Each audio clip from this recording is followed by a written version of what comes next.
Bonjour à toutes et à tous et bienvenue à ce webinaire sur la thématique innovation, transformation, relance, l'impératif des compétences. Mon nom est Romuald Gallet, je dirige la formation continue d'IMTBS. IMTBS étant l'école de commerce du premier réseau d'écoles d'ingénieurs de France, l'Institut Com. Je serai aujourd'hui entouré de Anne Sultan et d'Élodie Caviggioli pour cette présentation qui va s'articuler autour de trois thématiques. En termes de format, ce que je vous propose, c'est de dérouler notre présentation sur trois quarts d'heure et on suivra par un quart d'heure de questions-réponses. Alors, je vais laisser Anne tout d'abord se présenter, Anne Sultan de Deloitte. Bonjour à tous, donc je suis Anne Sultan et je suis associée chez Deloitte. Je suis responsable de l'activité d'audit et de gestion des risques des systèmes d'information pour Deloitte en France. Et j'interviens depuis plus de 20 ans en tant que conseil sur des sujets liés à la gouvernance informatique, à la mise en conformité des dispositifs de contrôle IT et à la gestion des risques technologiques émergents. Alors, je suis aussi une ancienne élève de l'Institut Mines Telecom Business School et membre du conseil d'école. Et je suis ravie d'être avec vous aujourd'hui pour ce webinaire. Merci beaucoup Anne, on est ravis également. Élodie, je vous laisse vous présenter. Donc bonjour, Élodie Caviggioli, consultante au sein du cabinet de conseil Lafayette Associés, spécialisée dans l'emploi-formation. J'interviens en tant qu'accompagnatrice à la démarche de certification qualité et d'audit Calliope auprès des OPAC. Je suis également chef de projet de certification professionnelle RNCP-RSCH. Et j'interviens également en termes de stratégie de développement des OF lors de création de CFA notamment ou de demande de projets de financement des projets de formation en entreprise. Je suis en charge de la pratique qualité pour le cabinet à destination de nos clients, OF, CFA, grandes écoles. Et ce sont effectivement mes expériences passées en tant que référente qualité au sein du réseau consulaire, responsable à l'ESTP et formatrice qui me permettent aujourd'hui de mieux comprendre les enjeux et les modalités d'application de la réforme. Et c'est en ce sens que j'ai un grand plaisir de participer aujourd'hui au webinaire organisé par l'IMTBS. Merci beaucoup. Merci à toutes les deux pour votre disponibilité et puis pour les enseignements que vous avez bien voulu partager avec nous pendant cette préparation.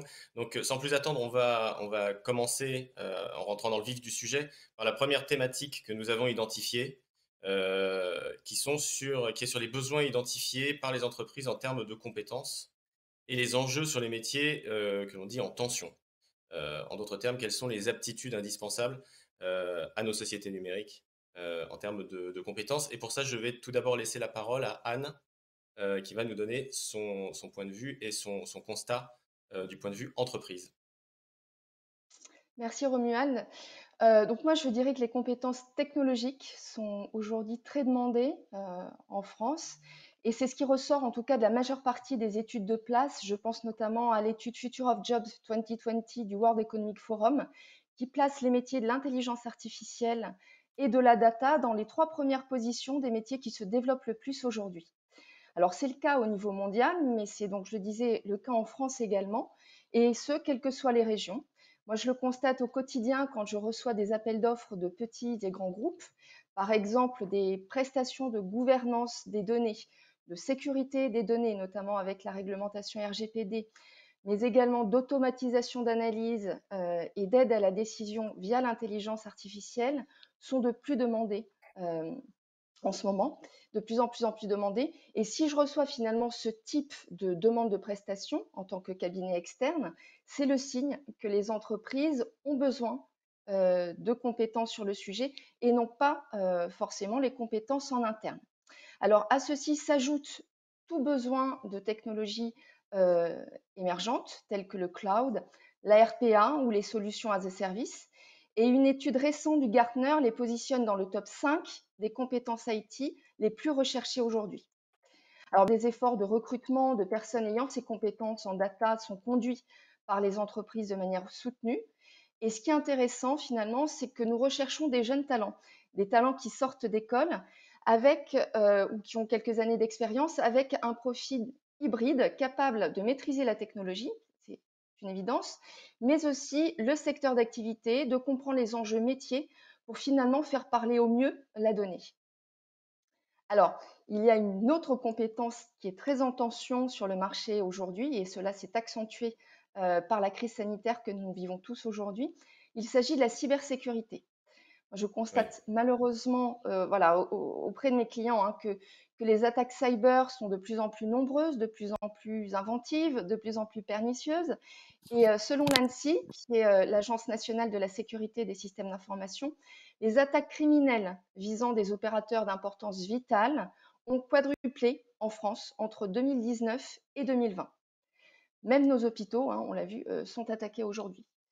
Donc on parle de ransomware, on parle d'attaques à rebond avec plusieurs vagues d'attaques sur une même cible. Et c'est pas une légende, c'est bien la réalité.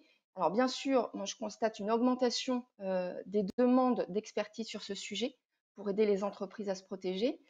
Et la demande est plus forte aujourd'hui que l'offre. Donc, nous parlons d'un sujet de continuité d'activité, hein, de survie pour nos entreprises. On n'est pas sur un axe de développement stratégique avec de l'intelligence artificielle. On est vraiment sur des compétences qui sont impératives sur le marché aujourd'hui. Donc, pour mm, combler cette pénurie de compétences dans ce domaine, certaines entreprises proposent des formations en interne et en externe. C'est le cas de Deloitte, par exemple, où on a mis en place une cyberacadémie avec une trentaine de formations dont certaines sont certifiantes. Et je sais que l'augmentation du nombre de formations sur ces spécialités liées à la cybersécurité est visible aujourd'hui en France, notamment avec des parcours en alternance dans les écoles et auprès d'organismes de formation spécifiques sur le sujet. Donc il faut continuer dans ce sens-là parce que, comme je le disais, hein, on parle vraiment d'un impératif pour nos entreprises aujourd'hui. Et enfin, un troisième besoin qui, lui, est lié à la conscientisation sur le développement durable et les enjeux sociétaux et environnementaux, et qui impactent effectivement les entreprises, notamment dans la gestion du numérique responsable. Donc la charte du numérique responsable a été signée en juin 2019 par des entreprises de tout secteur, de toute taille. À fin décembre, on comptait plus de 100 signataires de cette charte. Et je dirais que le niveau de maturité des entreprises françaises progresse, mais il reste encore des choses à faire sur le sujet. Et nous constatons là encore un déficit de compétences important sur le marché dans ce domaine. Très peu d'écoles intègrent un volet Green IT dans leur cursus aujourd'hui, alors que l'on parle d'un sujet d'avenir majeur et d'un nécessaire dialogue entre des expertises, notamment des expertises IT et des expertises RSE, donc responsabilité sociétale et environnementale.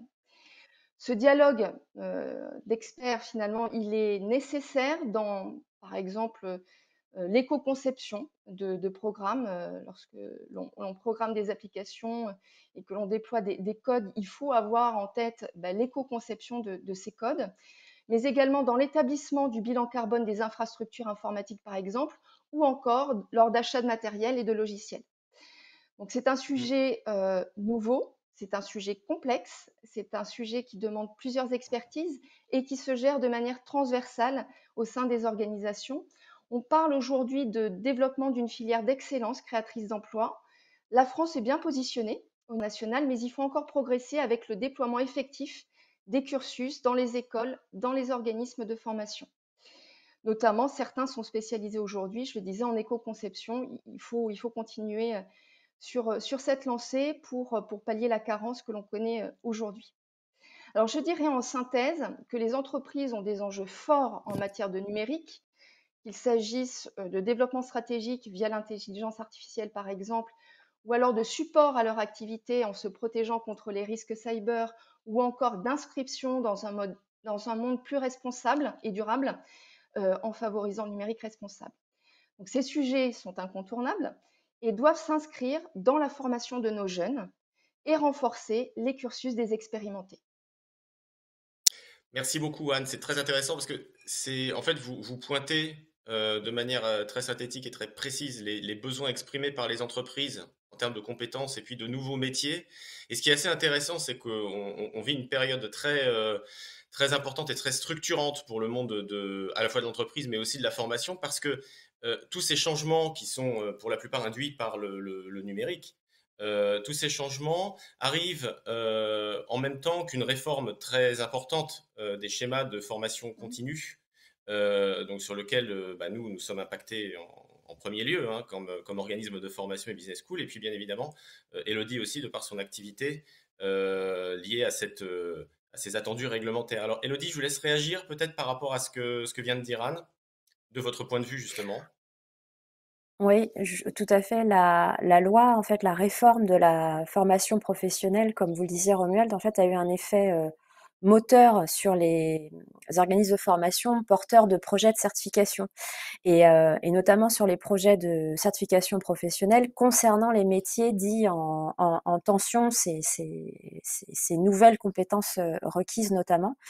On voit que dorénavant, donc chaque année, France Compétences publie la liste des métiers dits émergents ou en forte évolution, ce qui permet en fait à des OF porteurs de projets de certification, donc qui vont devenir organismes certificateurs, de déposer des certifications au RNCP sans avoir à fournir en fait ni à répondre à l'ensemble des critères fondamentaux exigés par France Compétences, et ainsi voilà, de gagner du temps sur le montage de dossiers. Notamment, c'est l'analyse de l'insertion professionnelle qui est demandée par France Compétences. On se doute bien qu'avec un métier nouveau et en tension, on n'a pas voilà, on Voilà. n'a pas forcément besoin de ces critères-là. Juste Donc, pour ça préciser permet de pour gagner notre un peu audience, du temps. excusez-moi, Bien le sûr, RNCP, c'est un titre professionnel que l'on dépose auprès de France exactement, Compétences c'est et un métier. qui valide les compétences nécessaires à l'exercice d'un métier donné. D'un métier. La différence avec le RSCH qui, lui, est une certification de compétences, donc Voilà. d'une compétence faisant partie intégrante d'un métier. Donc, on se rend compte effectivement que pour tout parcours diplômant, hein, le RNCP c'est pour du diplômant, donc concernant les métiers qui n'existent pas encore, en fait, la législation démontre sa souplesse pour répondre à l'enjeu fondamental qui tient l'économie, qui est donc l'enjeu fondamental de l'employabilité et des compétences attendues aujourd'hui par les entreprises dont vous citiez voilà les usages, Anne, et qui sont attendus voilà par le marché pour répondre aux enjeux de demain. Nous, au sein du cabinet, en fait, on dispose d'un outil d'intelligence artificielle qui nous permet de géolocaliser à l'instant T par bassin géographique en fait le besoin en main d'œuvre sur le marché de l'emploi vraiment à l'instant T, et de décrire justement ces compétences fines identifiées par les entreprises, donc ces nouvelles compétences.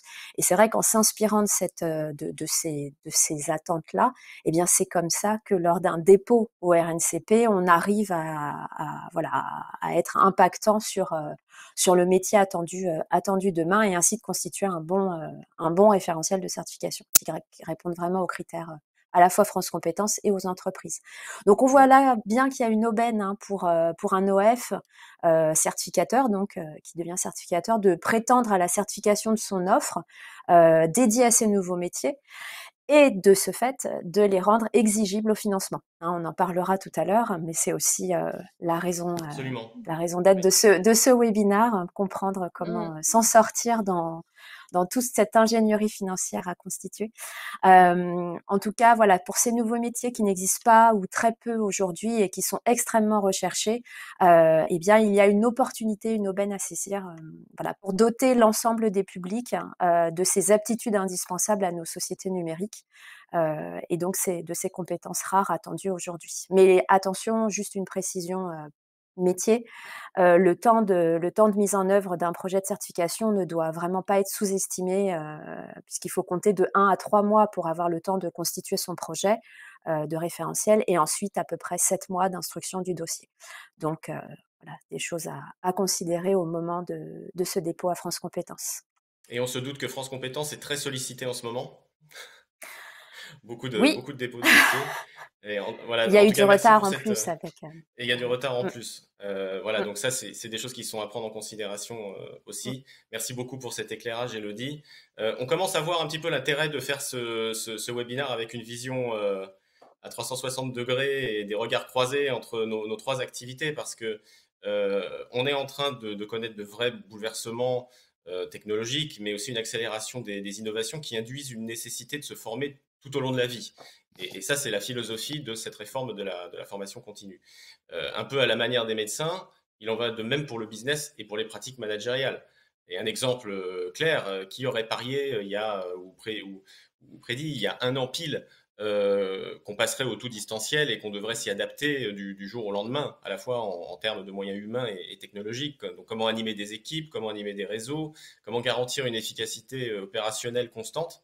Et pour cela, et ça c'est plus notre rôle d'organisme de formation dans les business schools et les écoles d'ingénieurs, il faut faire le lien entre la recherche et la formation pour proposer une offre de formation tout au long de la vie qui soit pertinente et qui soit adaptée aux attentes du marché. Je pense que c'est vraiment le point clé. Cette réforme pousse nous autres organismes de formation à revoir notre manière de fonctionner et revoir le fond de notre offre pour qu'elle puisse proposer une offre permettant en fait aux gens de, comme vous le disiez tout à l'heure, renforcer leur employabilité en leur donnant accès à des métiers sur lesquels on a du mal à recruter et à former dans notre pays. L'autre effet, c'est qu'on est sur un marché qui est maintenant dérégulé. C'est-à-dire que via l'application CPF, la décision de l'acte de formation est passée aux mains des particuliers, ce qui est un changement fondamental dans la manière de consommer la formation.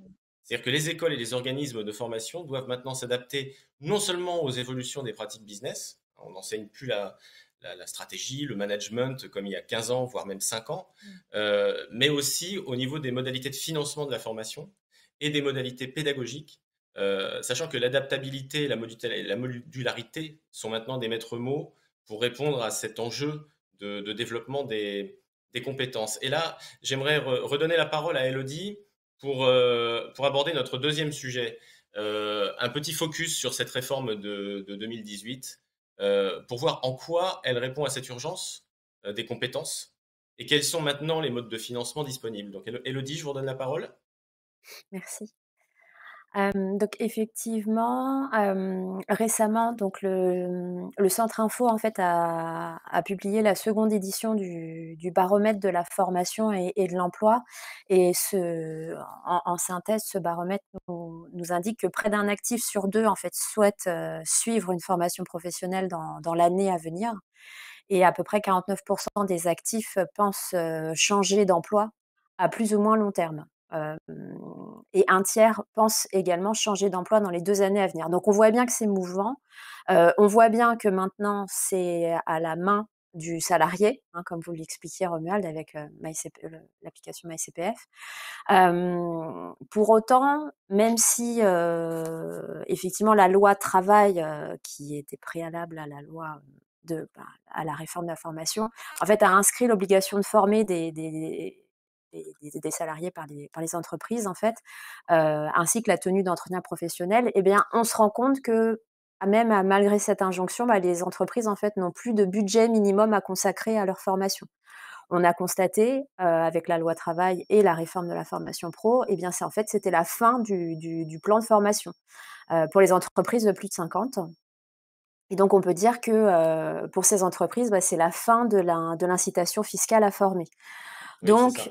on ouvre effectivement l'application CPF pour laisser la main libre aux salariés, hein, vous, Anne, moi, tous qui nous écoutez.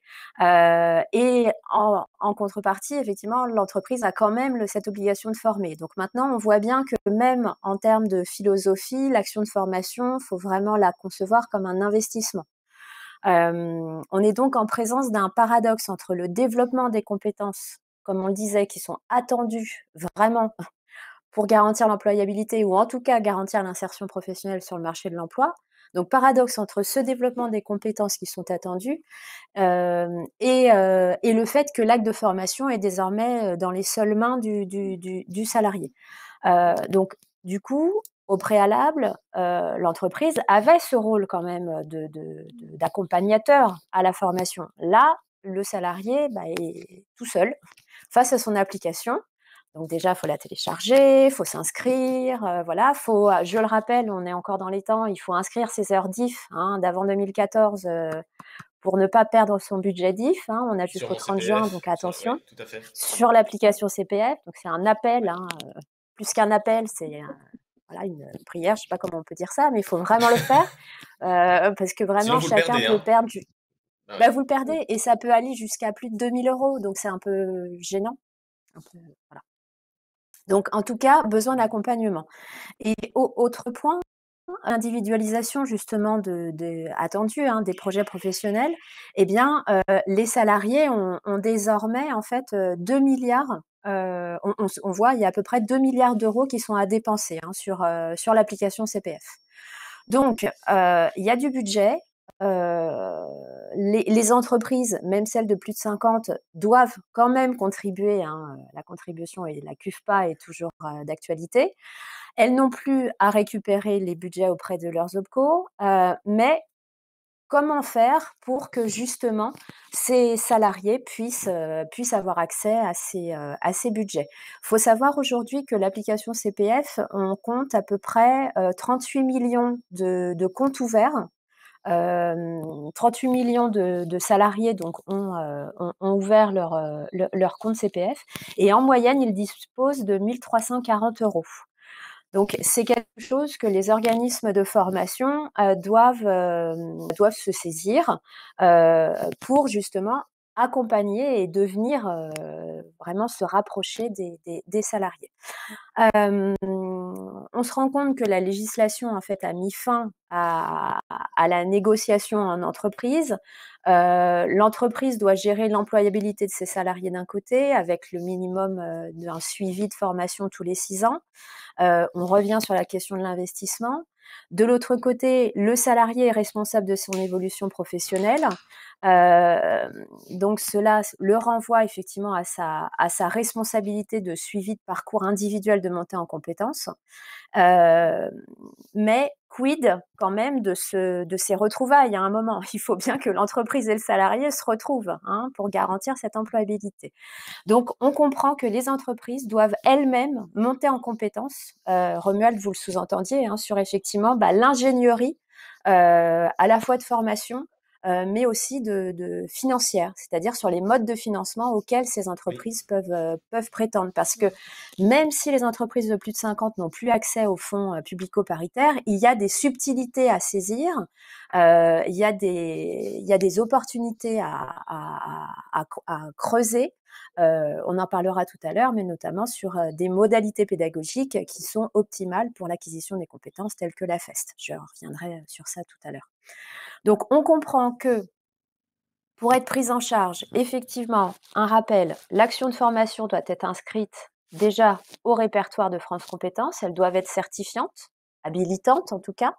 Et l'organisme de formation qui la délivre doit être référencé au Datadoc et demain à Calliope. C'est juste un aspect sur lequel j'insiste, puisque toutes les formations qui sont inscrites sur l'application CPF, aujourd'hui, il faut faire une attestation, en fait, comme quoi vous êtes bien, l'organisme de formation est bien référencé sur Datadoc. Mais demain, au 1er janvier 2022, quand Calliope devient obligatoire, tous les organismes de formation qui ont saisi leur offre de formation sur l'application CPF devront mettre leur certificat Calliope.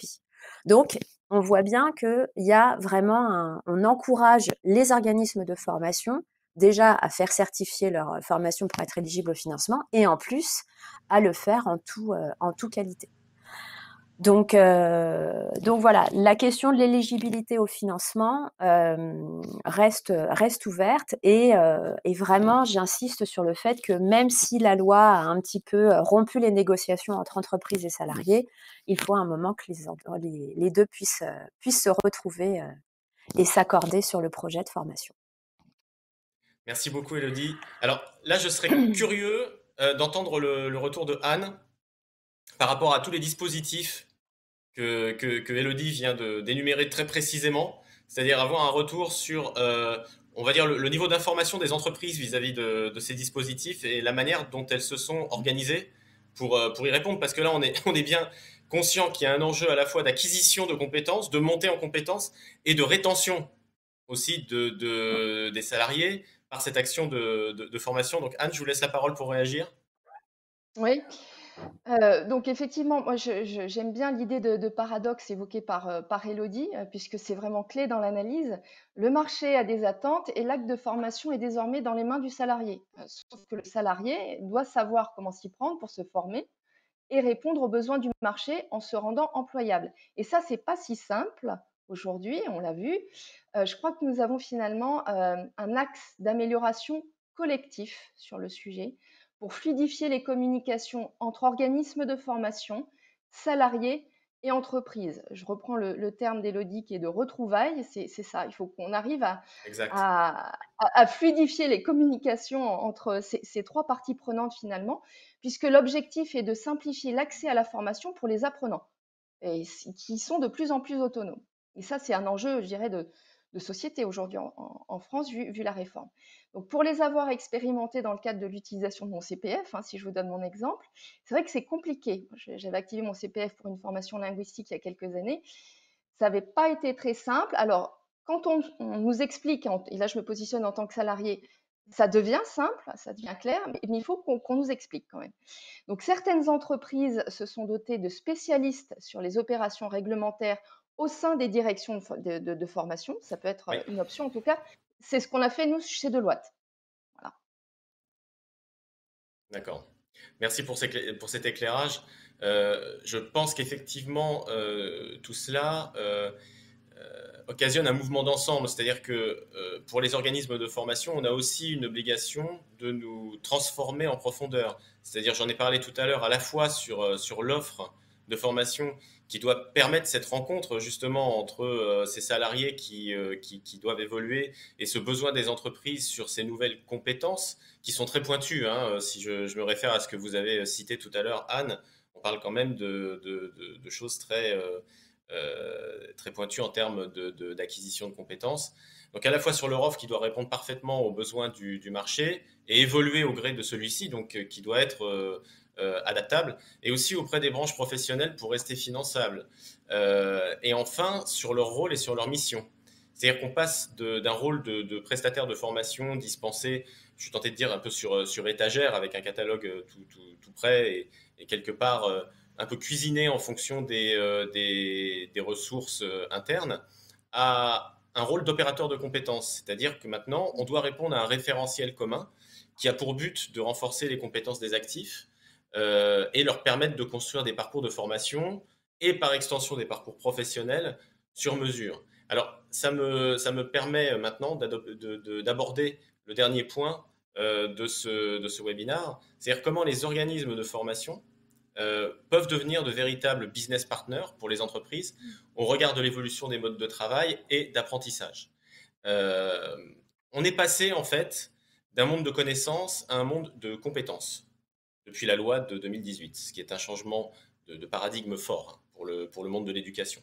Donc concrètement, les organismes de formation et les différentes écoles ne valident plus uniquement les présences en cours, ou plus largement un contrôle des connaissances, mais elles organisent un contrôle des compétences strictes pour répondre aux besoins du marché et renforcer l'employabilité de tout un chacun. Donc dans ce contexte de fort changement réglementaire, nous autres organismes de formation, devons intégrer dès maintenant les attendus de la réforme de 2018 pour devenir pertinents. C'est-à-dire que nous devons revoir notre offre, on doit articuler les compétences et les métiers visés avec celle-ci et avec le dispositif de financement associé.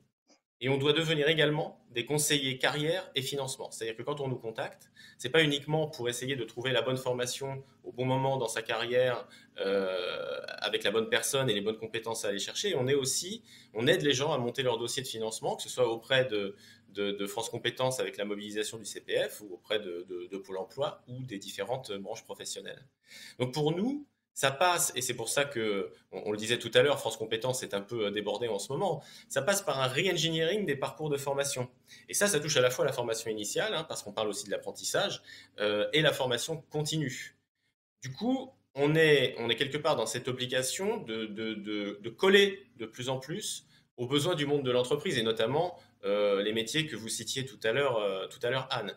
On a besoin également d'être très proche des organismes de financement pour garantir l'information, pour garantir l'accès aux actifs, aux formations qui vont leur permettre d'orchestrer leur parcours et de renforcer leur employabilité tout au long de la vie. Donc de plus en plus de modularité, des parcours faits un peu à la carte. Et on voit aussi que l'objectif de cette réforme de la formation continue est clairement de pousser les écoles et les organismes de formation à répondre aux besoins des métiers en tension. Donc Elodie vous a donné quelques chiffres tout à l'heure, je ne sais pas si vous vous rendez compte, la Caisse des dépôts et consignations a provisionné 2 milliards sur les comptes CPF, qui sont encore une fois aux mains de tout un chacun sur ce marché qui est totalement dérégulé maintenant, hein. Vous n'êtes plus obligé de passer par votre DRH, hein. Vous devez simplement dégager du temps de formation, mais le financement de la formation est laissé maintenant à la main des individus et de la population active. Donc, si vous regardez un petit peu, 2 milliards provisionnés, et on a à peu près 40 à 50% des métiers en tension qui sont des métiers du numérique.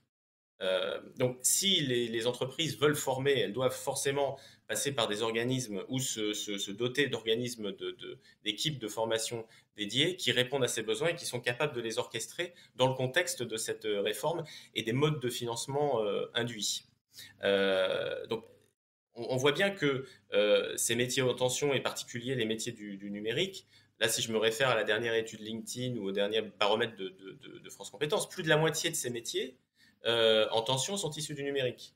Et la réforme valorise ceci, et en particulier les profils hybrides, avec des appétences fortes pour la technologie, pour le management, et une approche responsable du business. Anne le citait tout à l'heure, et on le voit aussi, nous, dans les demandes qu'on a, hein, de la part des entreprises et des apprenants. Donc, à titre d'exemple, on forme à IMTBS à des métiers tels que le Data Protection Officer, l'ingénierie d'affaires, l'intelligence artificielle, bien sûr, et son impact sur le business, ou encore le marketing digital. Après, il y a un autre point qui est très important et qui a été accéléré quelque part par la crise du Covid, ce sont les modalités d'apprentissage. C'est-à-dire qu'on voit de plus en plus de demandes pour des parcours modulaires, articulés autour de la validation de blocs de compétences via l'application Mon CPF. Donc demain, on aura la possibilité, via notre téléphone, hein, de choisir non pas une formation ou un parcours diplômant ou certifiant stricto sensu, mais de construire un parcours via la validation de blocs de compétences. C'est vraiment cette idée de blocs et de validation de compétences qui est au cœur de ce dispositif, qui conduiront, mis bout à bout, à la validation d'un diplôme personnalisé qui valide lui-même un titre professionnel, hein. On parlait tout à l'heure du RNCP, hein, on est typiquement dans ce cas de figure. Et enfin, il sera possible de noter une école ou un organisme de formation, hein, grâce à l'application Mon CPF, un peu comme vous le faites pour un restaurant ou un voyage ou un hôtel sur TripAdvisor. Donc, il est clé pour les entreprises de s'approprier ces nouveaux modes de fonctionnement et ce changement de paradigme des compétences pour rester compétitives. Comme je le disais, attirer et retenir des talents. Elles doivent également travailler efficacement avec les écoles, qui doivent devenir de véritables partenaires stratégiques, proches de leurs enjeux, avoir une approche conseil, à la fois sur les modalités pédagogiques, mais aussi sur ce que j'appelle l'ingénierie de modalités.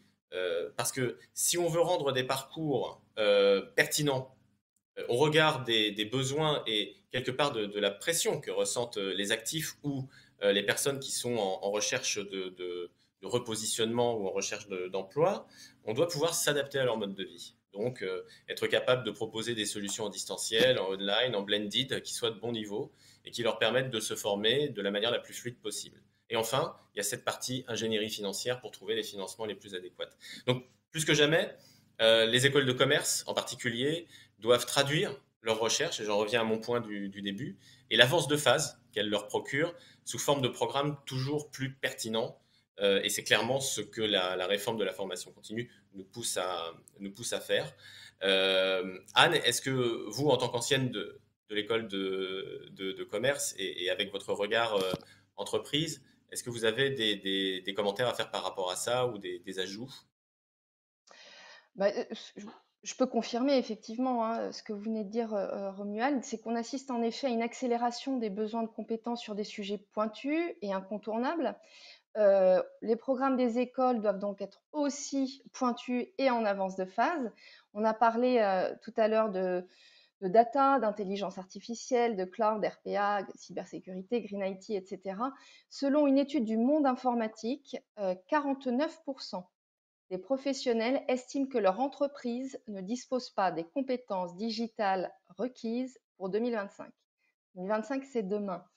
Donc, les organismes de formation et les écoles doivent s'adapter pour répondre à cette quête de compétences, c'est sûr, en proposant des programmes ad hoc et en étant visionnaires. Ça, c'est important. Donc, la formation continue, bien sûr, n'est pas à négliger car les évolutions technologiques sont rapides et nous devons tous nous former en continu pour maintenir notre employabilité.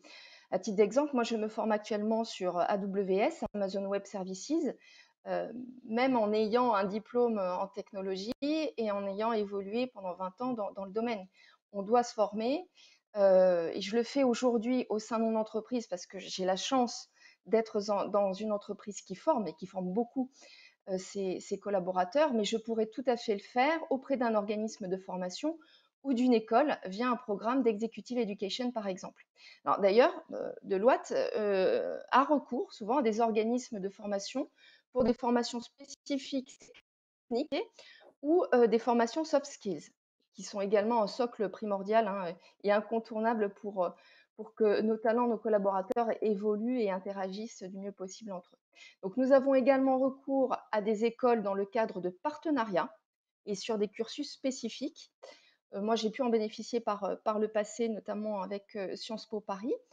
Donc, ce sont des relations, Romuald, vous le disiez, de business partners entre les entreprises, les Oui, organismes de formation et les écoles, qui existent bel et bien, finalement, puisqu'on les constate, mais il faut les renforcer, notamment dans le contexte de la réforme de la formation continue. C'est clair.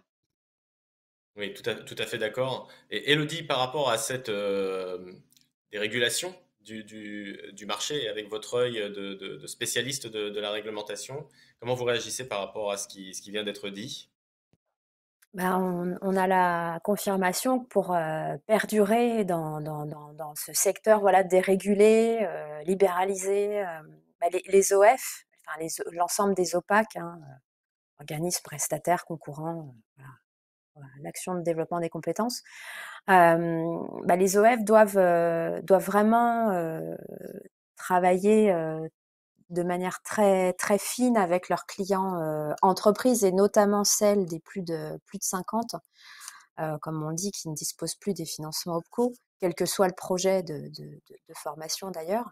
Euh, elles doivent proposer, ces structures doivent proposer une réelle ingénierie de formation, alliant ingénierie des compétences, une réingénierie des parcours, aller chercher le bloc de compétences qui manque et l'intégrer à un parcours complet de formation. Mais elles doivent aussi proposer, voilà, comme vous le disiez, Romuald, une vraie ingénierie de financement des projets pour optimiser budgétairement les dispositifs. Donc, il s'agit, selon moi, au regard des évolutions pour les OF, en fait, de faire travailler donc chez l'OF le conseiller formation, l'ingénieur formation, le concepteur pédagogique. Donc vraiment, c'est l'alliage de ces trois métiers-là. Tout à Il fait. faut vraiment que ces trois métiers travaillent avec les entreprises, mais particulièrement au sein des entreprises, avec un autre alliage, c'est les managers de proximité, la direction générale, la DAF, le responsable formation, la direction learning. Si ces trois acteurs du côté OF et ces quatre acteurs du côté entreprise ne travaillent pas ensemble et de pair, on n'obtiendra pas l'optimisation en fait de l'action de formation attendue. Elles doivent vraiment, ces parties prenantes-là doivent vraiment travailler tous de concert pour viser l'efficience des actions de formation, parce que de toute façon, la dépense formation est obligatoire, donc voilà, on peut pas les récupérer, mais de toute façon, c'est obligatoire. Donc maintenant, la règle, c'est on s'y plie et c'est comme ça, mais non pas pour moins dépenser, parce que de toute façon, l'entreprise est obligée de dépenser. Mais en fait, c'est la Oui, philosophie de mieux dépenser. oui, Je vais dépenser le même montant, voire un peu plus, mais au moins mieux le dépenser. C'est-à-dire que je ne fais plus partir mon salarié sur une formation lambda juste pour que ça rentre dans mon budget et que j'optimise mes finances. C'est pas ça. C'est je vais aller financer l'action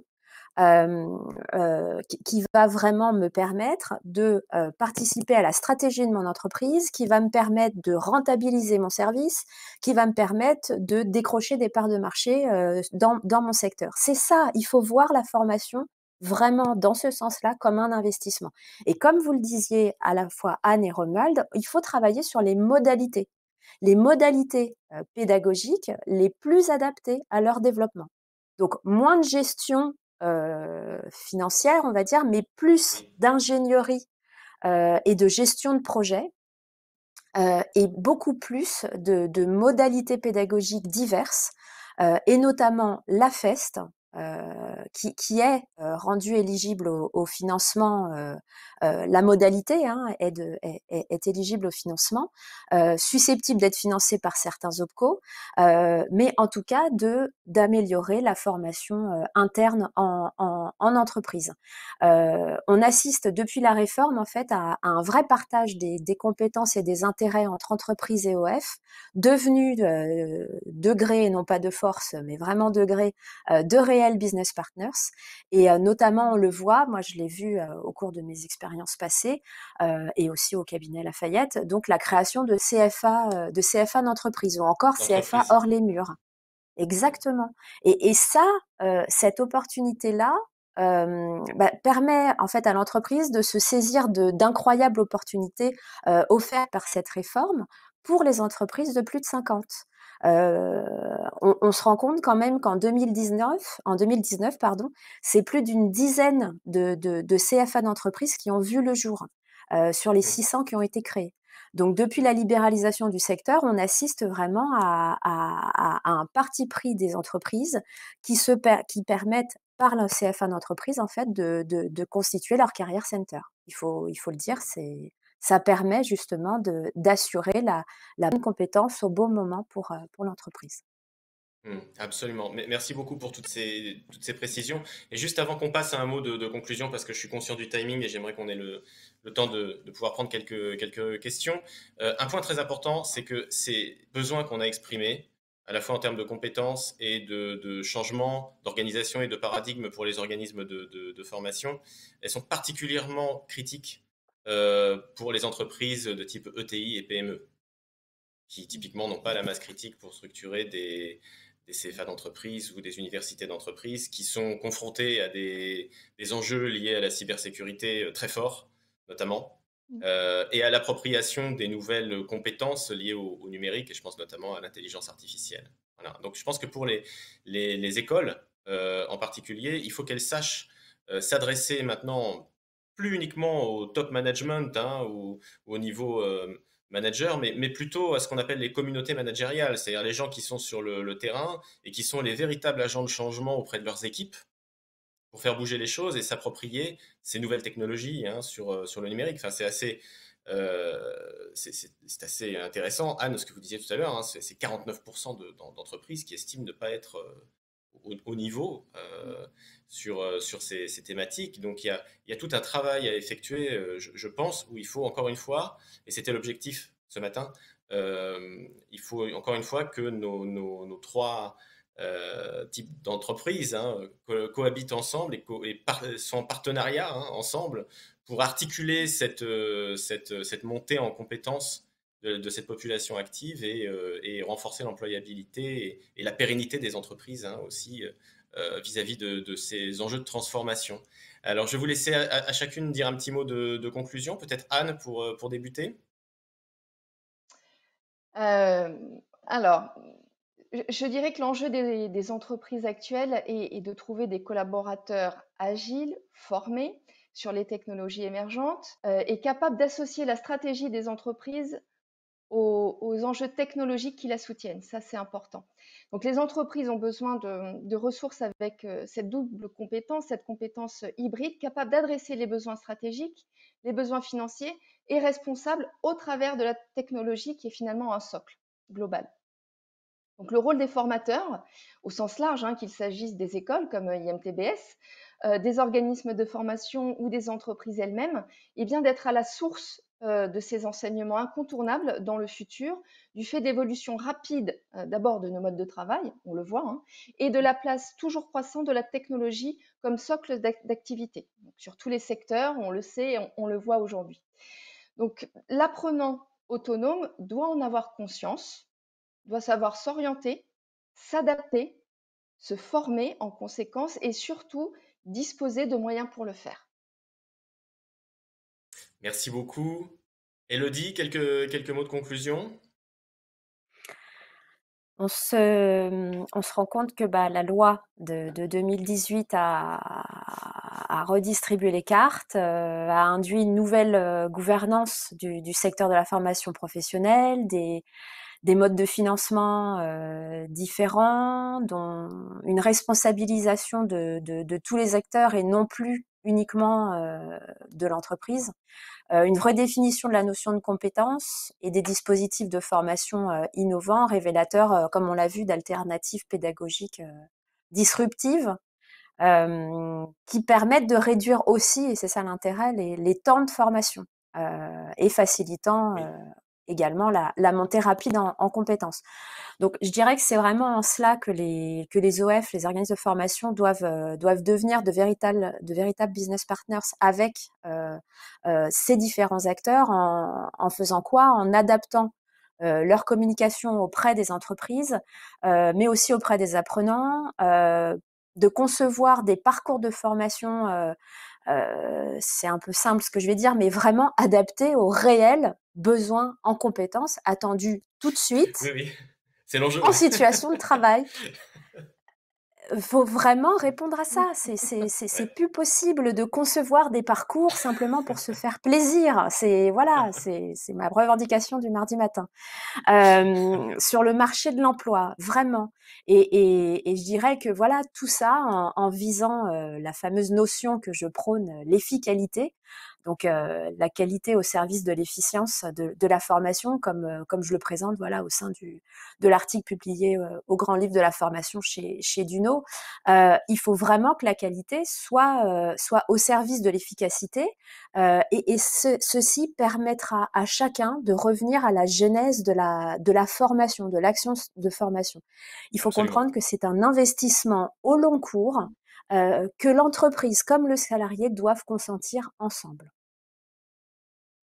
Absolument. Voilà. Merci beaucoup pour ces mots très forts, mais j'y souscris complètement. Il faut savoir aussi qu'avec cette réforme, la France est pionnière, hein. On est pionnier dans la mise en œuvre d'un dispositif par bloc de compétences. Donc ça, c'est un mouvement qui donne plus d'autonomie aux apprenants et qui est aussi une chance supplémentaire de pouvoir renforcer ses compétences dans un domaine donné ou encore de se réinventer lors d'une réorientation professionnelle. Il y a un chiffre qui est quand même très intéressant, c'est de voir que sur une récente étude, je crois publiée par l'APEC, il y a à peu près 25% de la population active qui envisage une action de formation cette année en vue d'une réorientation. Et j'entendais hier des témoignages de personnes qui étaient par exemple dans l'événementiel et qui décident de se mettre à l'intelligence artificielle ou à d'autres sujets qui sont effectivement très demandés hein, en ce moment sur le marché. Donc tout ça, ça nous oblige, nous, hein, écoles, organismes de formation, à nous professionnaliser, renforcer la pertinence de leur offre, hein, comme vous venez de le dire, là, je suis tout à fait d'accord. Et ça a un effet vertueux parce que je pense que ça va nous amener à travailler de plus en plus conjointement et efficacement avec les entreprises, avec les branches professionnelles, pour conserver notre pertinence de formateur, d'affiner notre métier, de coller aux réalités du marché et d'adapter cette offre hein, aux évolutions de ce même marché.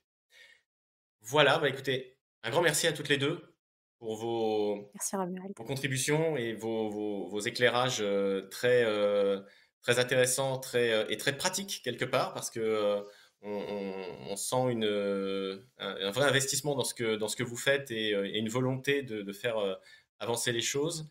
Je pense qu'on partage une certaine communauté d'esprit par rapport à ça. Alors, je ne vois pas les questions sur mon écran. Est-ce que... Ah, voilà, merci beaucoup. Alors, nous avons une question où chacune et chacun d'entre nous pouvons-nous retrouver ces heures diff pour les faire basculer sur l'application Mon compte CPF. Élodie, je peux vous laisser répondre à cette question? Oui, oui, oui, c'est ma partie. Donc effectivement, alors, 2 possibilités. Vous êtes toujours salarié de l'entreprise dans laquelle vous étiez fin 2014, auquel cas, un message à passer au RH, et il vous communique, voilà, les heures diff, directement que vous avez acquises, jusqu'à fin décembre 2014. Deuxième possibilité, vous avez quitté la société, aujourd'hui vous êtes dans une autre entreprise, vous allez chercher votre bulletin de salaire du 31 décembre 2014 ou du 1er janvier 2015 et vous regardez Oui. le compteur DIF qu'il y a en bas de votre bulletin de salaire. Troisième possibilité, possibilité, vous avez quitté l'entreprise, vous n'êtes plus dans la même que 2014, vous regardez votre bulletin de salaire, mais il y a 0 dans le compteur DIF et c'est pas normal, mais vous allez regarder votre certificat de travail qui vous a été remis au moment de votre départ en formation. Et là, réel des le comptes. responsable RH avait l'obligation d'attester sur le certificat de travail le nombre d'heures DIF Absolument. qui figurait. 4e option, il n'y a rien de tout ça. Bon, et ben vous passez un petit appel à la RH qui peut-être est encore là ou n'est plus, mais en tout cas, vous passez un coup de fil ou un mail à votre ancienne entreprise et ils vous donneront ce récapitulatif. Et c'est très simple après dans l'application CPF, hein. Il y a vraiment un encart qui est dédié à heure diff. Il n'y a pas à se tromper d'endroit. C'est directement à inscrire dessus. Absolument. Mais Avons-nous vraiment, d'autres il faut le questions? faire. Vraiment. Merci pour toutes ces informations. Vous évoquez les 2 milliards qui sont à dépenser sur le CPF tout en précisant que les particuliers ont en moyenne 1300. Ma question est, comment trouver un financement complémentaire au CPF pour pouvoir bénéficier d'une formation de qualité qui réponde aux critères que vous avez développés ce matin? La plupart du temps, de telles formations sont entre 2 000 et 15 000 euros, d'où mon interrogation. Je vous laisse peut-être commencer aussi, Elodie, et puis je compléterai au besoin. Avec Parce que là, plaisir. ça nous Donc, concerne tous les deux, effectivement. oui, exactement. Donc, tout dépend, alors c'est pas une vraie réponse, mais on va dire que tout dépend du statut dans lequel est la personne, hein, le particulier à l'instant T. Est-ce que le salarié est dans l'emploi et auquel cas il faut aller voir avec son RH, hein, son responsable formation, si son projet comme je disais tout à l'heure, rentre dans l'orientation stratégique souhaitée par l'entreprise. Parce que si oui, ça veut dire que c'est inscrit au plan de développement de compétences, donc le budget est déjà provisionné par l'entreprise. Donc il faut déjà aller en parler avec son responsable formation. Si c'est un projet personnel et qui ne touche pas l'entreprise, auquel cas, il faut voir si c'est une formation qui est prise en charge et qui fait partie d'un PRIC, par exemple, d'un plan régional d'investissement dans les compétences financé par le Absolument. conseil régional. Alors bon, c'est souvent des formations liées à l'anglais, au numérique, à Cléa, par exemple. Bon, après, tout dépend du niveau hein, de qualification de base. Eh bien, vous voyez, Romuald, c'est très intéressant parce que ça veut dire que là, il y a vraiment un besoin d'accompagnement. Parce qu'effectivement, il faudrait qu'en off de l'application CPF, il y ait un conseiller en financement qui C'est soit ça. à disposition du salarié. Voilà. Parce que je suis un peu gênée de donner ce type de réponses qui sont pas complètes parce qu'en fait, tout dépend Non. du statut du salarié. Oui, alors tout dépend du statut du salarié, de la typologie de programme, de la thématique Mm. du programme. Oui. À Et la là, c'est rigueur, vraiment du peut-être sur-mesure. conseiller et peut-être conseiller d'un un appel aux conseillers en évolution professionnelle, qui par contre ça est un Oui, dispositif gratuit, accessible à nous tous, salariés, non salariés, indépendants, artisans, bref. Conseiller en évolution professionnelle est accessible à oui, tous et a été reconnu par France Compétences. Donc c'est le oui, conseiller en évolution absolument. professionnelle qu'il faudrait aller voir. Absolument. Alors, il faut savoir qu'il y a plusieurs dispositifs hein, qui sont disponibles sur le marché. Encore une fois, on monte ça, c'est vraiment des montages financiers en sur-mesure. Pour certains de nos participants sur certains de nos programmes, ils mobilisent donc leur CPF, tout ou partie. Il faut savoir que le CPF est abondé à hauteur de 500 euros par an par les entreprises, dans une limite de 5000. D'accord? Donc, vous ne pouvez pas avoir plus de 5000 euros sur votre CPF. Bon, certaines personnes qui sont dans certains de nos programmes ont pas loin de cette somme-là et l'ont débloqué pour faire ces programmes. Après, ils ont complété avec... alors, il y a différents dispositifs en plus en ce moment à cause de la crise. Il y a le FNE Formation que vous pouvez aussi solliciter et là qui est pour le coup à la main des entreprises. C'est un budget complémentaire, une enveloppe complémentaire qui a été allouée aux entreprises pour former sur un certain nombre de métiers. Donc, il faut vous renseigner là-dessus. Il y a les OPCO qui peuvent vous aider aussi en termes de financement. Il y a Pôle emploi via leur plateforme Kairos qui peut également contribuer. Et donc, nous, ce qu'on fait, c'est qu'on aide nos participants à monter ces dossiers et à mettre bout à bout ces différentes briques hein, de financement possibles. Alors, il reste la plupart du temps, surtout pour les formations longues, un certain nombre de fonds propres, hein, bien sûr, à solliciter, mais on peut toujours trouver des solutions pour alléger la facture avec tous les dispositifs qui sont disponibles actuellement. Donc, c'est encore une fois, c'est adaptabilité, modularité, personnalisation. Hein. C'est du cas Mm. par cas. Avons-nous d'autres questions? Vous parliez de la nécessité du DAF de s'investir dans la question de la formation. De quelle manière peut-il ou doit-il le faire? Élodie? C'est lors des CSE notamment. Ah oui. Lorsque le CSE se voit et discute notamment avec le responsable formation des projets à venir et qui rentre, hein, je rappelle bien, l'orientation stratégique, c'est vraiment le mot-clé, l'orientation stratégique pour l'entreprise. C'est à ce moment-là où le DAF, justement, doit évoquer les possibilités à la fois de financement pur et dur, mais aussi d'investissement. Donc c'est à ce moment-là précis que le DAF, lui, manage justement les chiffres, sait pertinemment ce qu'il est possible de faire sur 1 an, 2 ans, 3 ans, parce que je rappelle, un plan de développement de compétences, c'est sur 3 ans, parce que sur 1 an, surtout pour les formations stratégiques. Donc c'est lui qui a la main pour dire est-ce qu'on est plus dans une formation one shot ou est-ce qu'on est dans une formation investissement. Et de ce fait-là, il y a une possibilité d'étaler, on va dire, la dépense formation et de faire glisser la dépense formation sur les 3 années à venir.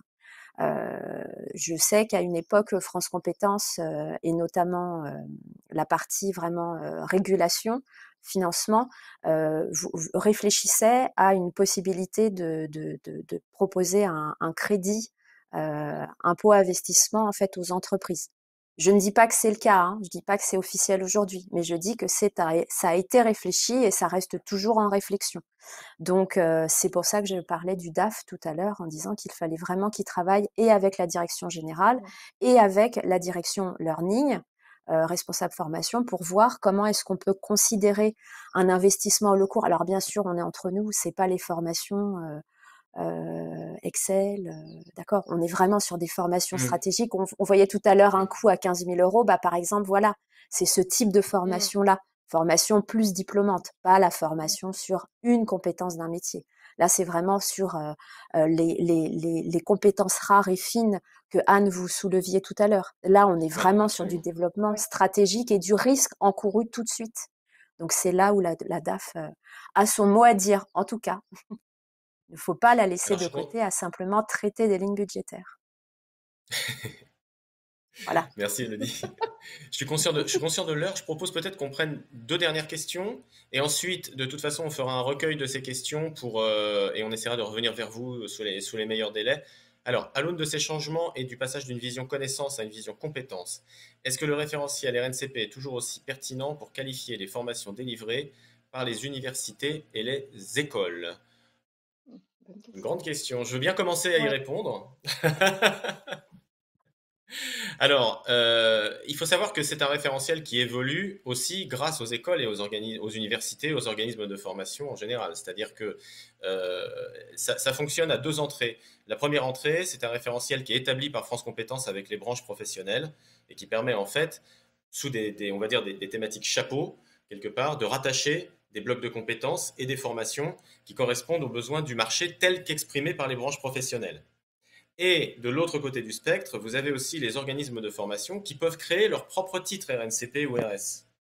Et donc, qui, de par leur recherche et de par leur acuité, les business cases qu'ils portent aussi avec des entreprises, sont en mesure d'aller voir France Compétences et de dire, ben voilà, j'ai identifié un besoin sur le marché qui n'est pas référencé chez vous et j'aimerais déposer un dossier pour que ce soit reconnu par France Compétences et donc éligible au financement. Donc oui, je suis tenté de dire que c'est une matière vivante, évolutive, qui a vocation à rester sans arrêt en prise avec les besoins du marché. C'est pour cela que ça a été créé. Hein. En fait, c'est la traduction sous forme d'une nomenclature de compétences des besoins exprimés par les branches professionnelles. Et France Compétences travaille avec les branches professionnelles quasi constamment. Et de même, les organismes de formation travaillent avec les entreprises, on en parlait avec Anne tout à l'heure, quotidiennement. Et donc sont en mesure de dire, ben voilà, nous on identifie ces besoins, vous ne les avez pas référencés, donc travaillons ensemble, déposons un dossier, voyons si c'est pertinent, s'il y a une demande sur le marché de l'emploi, et faisons évoluer les choses. Donc oui, c'est une matière mouvante et qui a vocation à être à être totalement légitime et totalement en phase avec les évolutions du marché de l'emploi. Peut-on prendre une dernière question? Je vois qu'il est 10h02. Quel impact a eu la crise du Covid sur la formation des salariés en entreprise? Anne, est-ce que vous voulez commencer à y répondre ou... Oui, allons-y. Je peux commencer à y répondre. Donc, je dirais que l'impact principal a été sur le moyen de former finalement, puisqu'on ne pouvait plus dispenser de formation en résidentiel. Néanmoins, les cursus de formation qui étaient lancés et qui ont pu se tenir par des webinars, par des webcasts et à distance, en distanciel, ont été maintenus. En tout cas, ça a Oui, été le cas chez Deloitte. On a su s'adapter pour continuer à former. oui. Ça a été la même chose hein, du côté des écoles, c'est-à-dire qu'on est passé au tout distanciel pratiquement en un week-end. Ce que ça a précipité, en revanche, je pense, ça précipite un certain nombre de questionnements de la part des actifs sur leurs besoins de formation. C'est-à-dire que, encore une fois, on se retrouve avec, voilà, en moyenne, 1300 euros hein, sur nos téléphones. Pour certains, pas loin de 5000. Et on se dit, c'est peut-être le bon moment soit d'évoluer au sein de ma structure, soit d'envisager une réorientation, mais comment s'y prendre? Donc je pense que ça a amené aussi, ça a induit ce besoin peut-être de remise en question. Et on voit qu'on a de plus en plus de demandes, hein, notamment les métiers du numérique, hein, il y a une demande énorme, parce que la demande sur le marché de l'emploi est à l'avenant. Donc je pense qu'il y a beaucoup de questionnements de la part des actifs, hein. Je le disais tout à l'heure, à peu près 25% de la population active envisage une action de formation actuellement. Donc c'est assez énorme hein. Si on regarde un peu les chiffres que vous avez donnés, Elodie, les 2 milliards qui sont provisionnés, et les 49% que vous donniez, Anne, de besoins sur les métiers du numérique. Donc on comprend ce mouvement, on le comprend tout à fait. Et il n'y a pas eu de rupture de l'action de formation non plus. C'est-à-dire que toutes les actions qui étaient prévues en présentiel sont passées en distanciel. On a dû s'adapter beaucoup plus rapidement qu'on ne le pensait.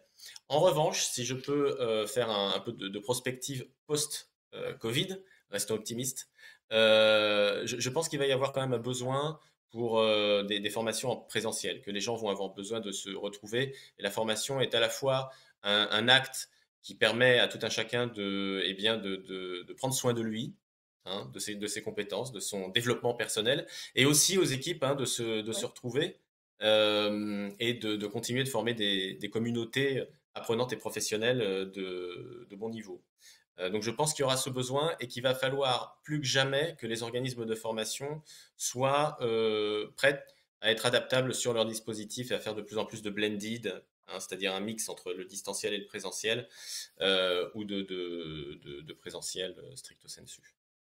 Et Elodie, je ne sais pas si J'a- vous avez vu une j'a- évolution par rapport à ça aussi. Oui, tout à fait. Alors une évolution, en fait, on a surtout vu une transformation, mais ça, vous l'évoquiez tous les deux, c'est ça de la pratique formation. J'insisterai juste sur un point, c'est sur la notion d'accompagnement.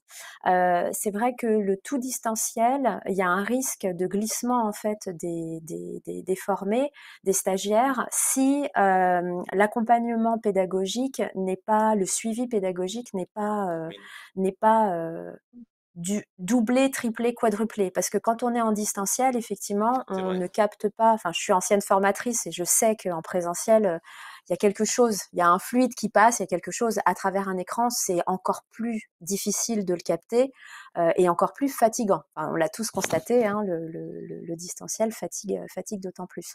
Mais voilà, donc j'insisterai juste sur l'accompagnement pédagogique qu'il ne faut pas minimiser et attention parce que dans les heures de formation, le temps d'accompagnement n'est pas, c'est de l'investissement en plus que le formateur doit faire. Je veux dire, ça, Tout à c'est fait. quelque chose qu'il faut prendre en considération aussi en termes de budget. Donc, l'accompagnement pédagogique souvent est délaissé, on ne le voit pas, mais pour le formateur, c'est prépondérant.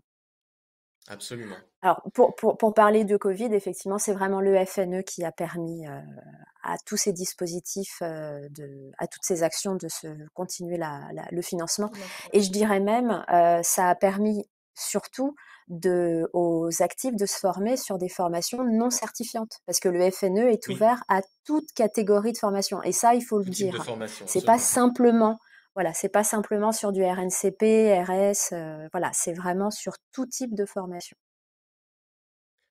Très bien. Bah, écoutez, je propose qu'on s'arrête là. S'il y a encore des questions, on nous les fera passer et puis on reviendra vers vous de manière individuelle.